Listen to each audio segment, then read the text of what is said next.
Hello! Today I'm taking a look at a pair of LINN cans, and I've already had a pair of these on my channel quite a while ago, I think. I've had a number of them here. I got a few more pairs arriving, and it's probably one of the speakers that I get some of the most inquiries about, and yeah, they're quite a nice little speaker. Really, the cabinet is an LS35A cabinet.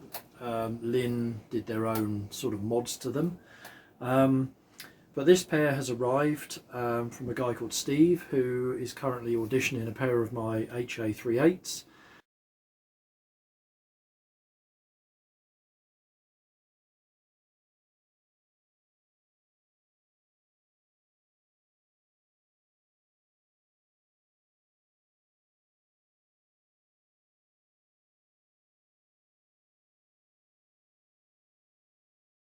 Which I think he's really loving, so that's good. But yeah, I wasn't going to do another video on a pair of LINN cans because I don't like to repeat speakers over and over again on the channel, but these are here for a repair. There's quite an issue with that speaker, which we'll have a look at in a minute. But Steve's asked me to upgrade these, so I don't think I'm going to revoice them. I don't think that's what I've been asked to do. It's going to be a crossover component upgrade, and like I say, fix any issues that we've got. The problem with the little LINN cans is taking them apart.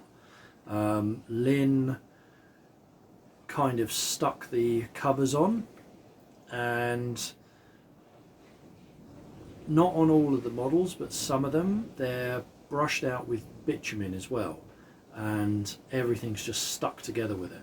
So quite why that was done, I mean, obviously it's to deaden the cabinets, that sort of thing, but in terms of taking these apart and servicing them, yeah, really difficult.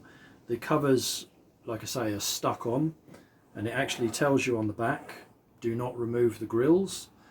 I've forewarned Steve that I will probably have to tear the cloth to get the frames off to get into these. I will just recover that cloth anyway. It's pretty marked up. So yeah, taking these apart is a real pig. So anyway, let's go through the measurements. I've measured them both side by side, and they've got issues. Not only the one which is full of distortion, which was the main reason they came here, but also the other one that's working has a really large rising response at around 1K. Now the others I've had do have that, not so much to this degree, so I'm wondering whether there's a capacitor issue on the woofer circuit. I don't know yet, we'll see. So what I do like about these is the veneer. It's absolutely gorgeous. I mean, a lot of wood veneer, you can kind of look at all the detail in it when it's like this and sort of pick out faces and shapes. Yeah, sorry about that. My daughter came in to see if I want to go to the cat cafe on Thursday, which is a cafe with a load of cats. So that should be interesting. Yeah, like I was saying, the veneer in this pair is lovely. Really deep. Loads of detail in it.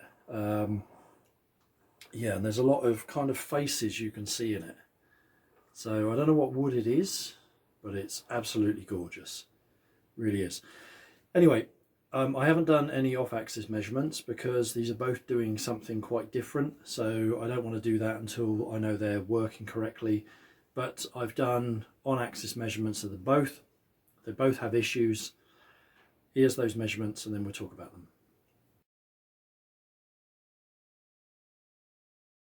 So the cans are designed to be pushed quite close to the wall, and that's where you get your base lift, so the boundary reinforcement. So from the lower frequencies, they're always a bit tilted down. But this one rises up from the bottom of my measurements up to 1 kilohertz quite steeply. the other one is flatter, but both of them have a big rise in response in the tweeter, which does flatten out a bit as you go off axis, but yeah, neither of them are right. This one is full of distortion, and here's the distortion measurement.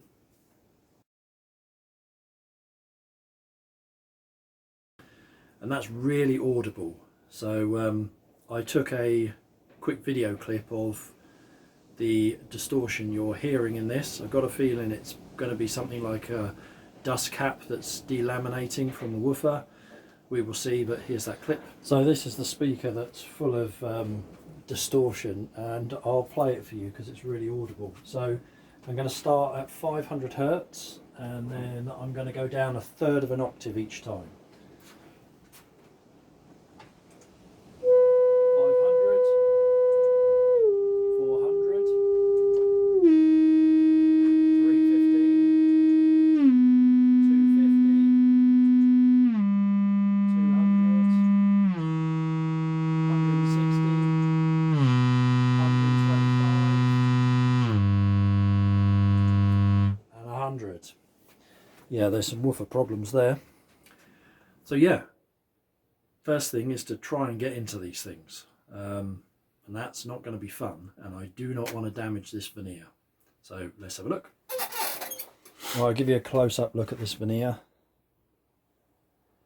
because it is really nice. The lacquer, shellac, whatever's on it is cracking a bit, so I don't know if we're going to flatten them off. I would probably say no. Got a teeny nick out there, but nothing major at all.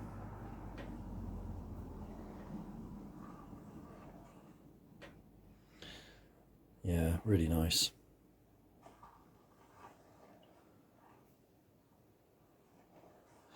Right, let's try and get in that one. It's so windy today. So we've got to get into these. There's no other way of fixing them. So the cloth is getting cut because the covers don't come out. And after this, the covers will be removable, which will be a load better.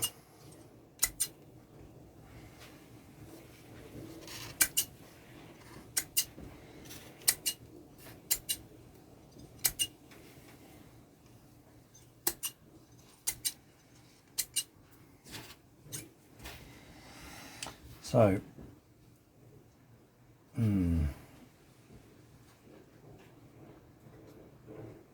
that woofer's really gritty. Really gritty.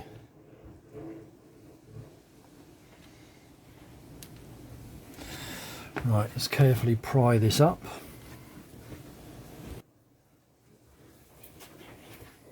A piece of foam underneath. Just work your way around.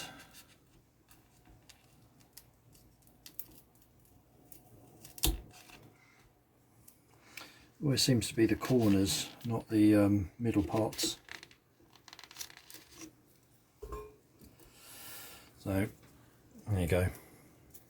Kind of a bituminous glue, which is a shame. I mean, why not have these removable? Right, let's have a closer look then.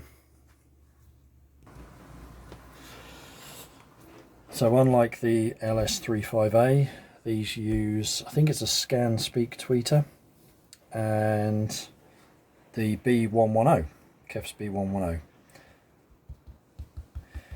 which doesn't seem, oh dear, the suspension's all perished and ripped. Yeah, that might have something to do with it. Okay, that is knackered. Okay. Alright, so that's obviously allowing the bobbin to move around and a lot of voice coil rub. So I'm going to undo all the screws, see if we can get inside. Changed my mind. Most of these screws are just tightened down enough, Some like this are all the way in, and if I undo that, it's just going to blow out the MDF baffle. So thankfully the drivers are mounted in the front, whereas on the LS35A they're from behind. So I can take the drivers out, and that's enough to get inside and do what we need to do.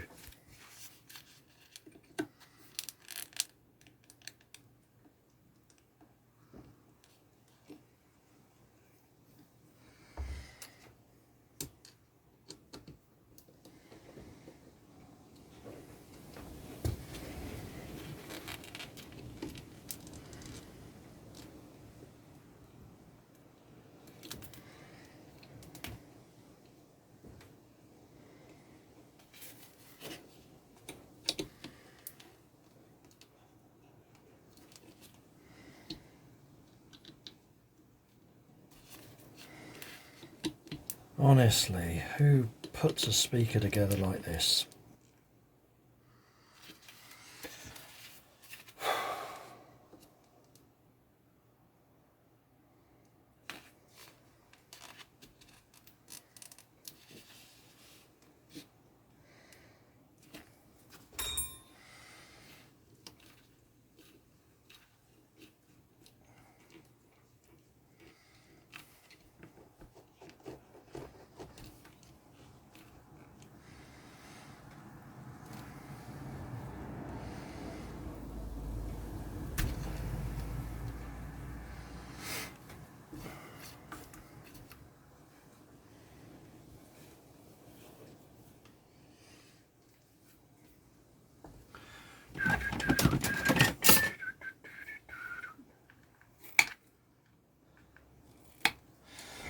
So the reason that's so difficult to get out is because of this silicone stuff that's all over them. And trying to take the baffle off, forget it. So I've drilled and tapped 4mm hole next to one of the screw holes to get a bolt in there, because you can't get anything on the 4 fixing holes because the threaded insert is tight behind it.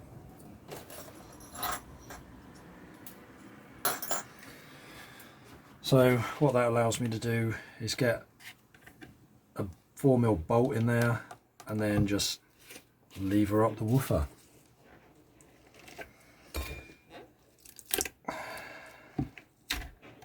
And there we go, stuck in with silicone. So really you can't loosen it up with heat. If it was bituminous, which I thought it was actually, but yeah, you'd be able to heat that up and loosen it, but everything is siliconed and then stuck in. So LINN went to quite some lengths to make these as airtight and as dead, so no cabinet ringing or anything.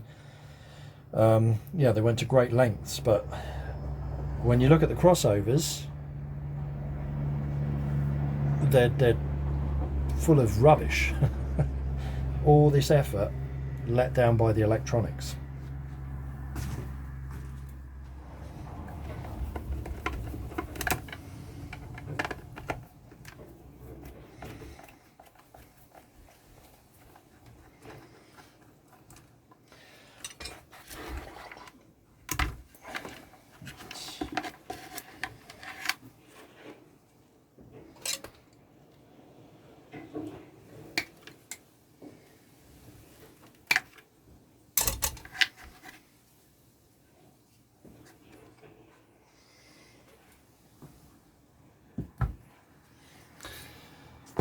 And that is our crossover.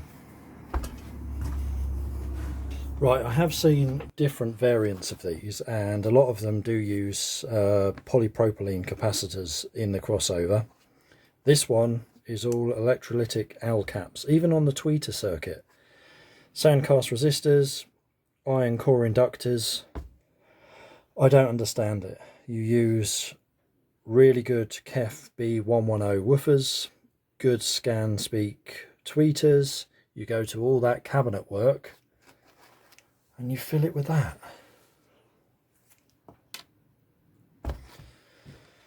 Yeah, again, the woofer is connected out of phase, which we basically see on all of them. Yeah, very, very weird. So in terms of our crossover schematic for these,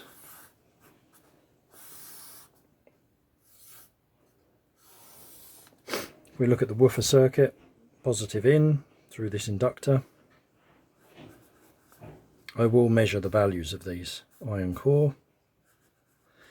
Then we come out of that to the negative of our woofer, which is really odd, and I've mentioned that before in my other videos. And then we have a 4.5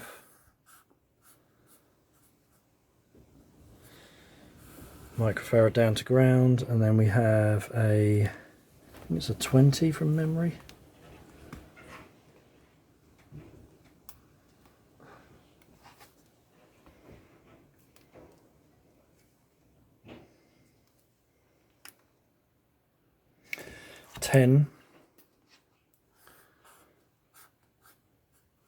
Down to ground through a 10 ohm resistor,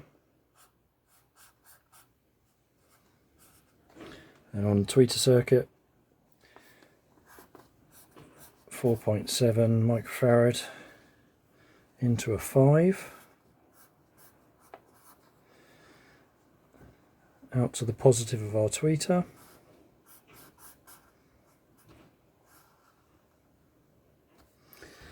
And then we have this inductor to ground. Again, I'll get the value of that, and I think a resistor across it as well. Yep, I don't know the value of that, it's covered up. So, third order filter on the tweeter circuit, second on the woofer circuit. So in the end, that came apart quite nicely. I've taken the cover off the other one. Normal thing you see on the B110, the kind of like PVA glue is starting to delaminate. Doesn't really affect them. Tweeter, yeah, same as the other. Glue residue from where the covers have come off. So really what I normally do with these is clean the baffles up, because I can't take them out. They're just stuck solid in there. Velcro around them like you have on the LS35A, and then recloth the covers, back on they go. Internally we have some kind of 10 test board glued, stapled inside, rather than bituminous felt, and then a load of wool. So I'll get this one apart. Hopefully the woofer will come out okay. I'll probably have to do the little drill a hole trick to get some leverage on it. Yeah, so part 2 we'll be upgrading these and putting them back together, measuring them fully.